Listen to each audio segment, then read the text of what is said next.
A United States senator looks the director of the FBI dead in the eye and says 4 words: "No flinch, no retreat. I am not afraid of you." Booker arrived at those 4 words by spending the previous 7 minutes entering facts into the public record that made diplomatic cushion impossible. Decades of experience are leaving the Bureau faster than they can be replaced, creating a leadership vacuum that hasn't existed since the agency was founded. The confrontation relied on a sequence of contradictions and signed documents, evidence Patel himself placed on the record moments earlier.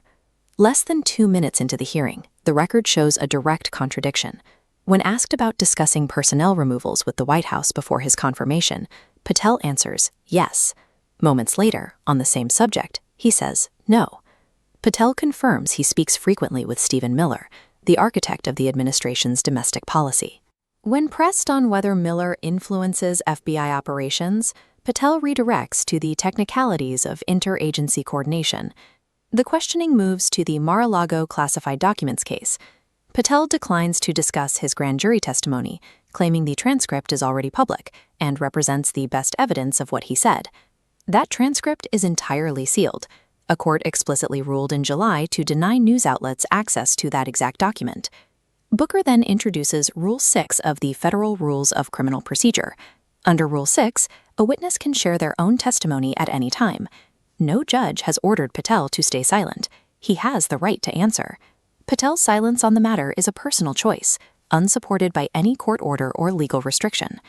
The third piece of evidence is a letter dated October 8, 2025, signed by Patel. It terminates Brian Driscoll, a 20-year veteran and a Medal of Valor winner. The authority cited for that firing is Article 2 of the Constitution. Article 2 establishes the executive power of the president. Patel used a constitutional clause that does not belong to his office to remove an agent who had broken no rules. This chart illustrates how that single termination scales into a systemic issue. According to data from the Cato Institute, 20% of all FBI agents have been stripped from their primary missions. Those agents were diverted to assist with domestic immigration enforcement. To achieve that staffing shift, the Bureau reassigned agents from counterterrorism, child exploitation, and task forces built to track foreign election interference. Patel admitted to Senator Coons earlier in the same hearing that it will take 14 years to replace the agents lost in this transition. The invocation of Article 2 provided the authority to begin a removal process that, by Patel's own estimate, will leave the Bureau short-staffed for over a decade. Facing this record, Patel defends his leadership with a series of statistics: 23,000 violent felons arrested, 1,500 child predators caught, and 1,600 kilograms of fentanyl seized. Those arrests are verified facts. The agents on the ground deserve recognition for their work. But these numbers only show what the remaining 80% of the agency accomplished. They tell us nothing about the missing 20%.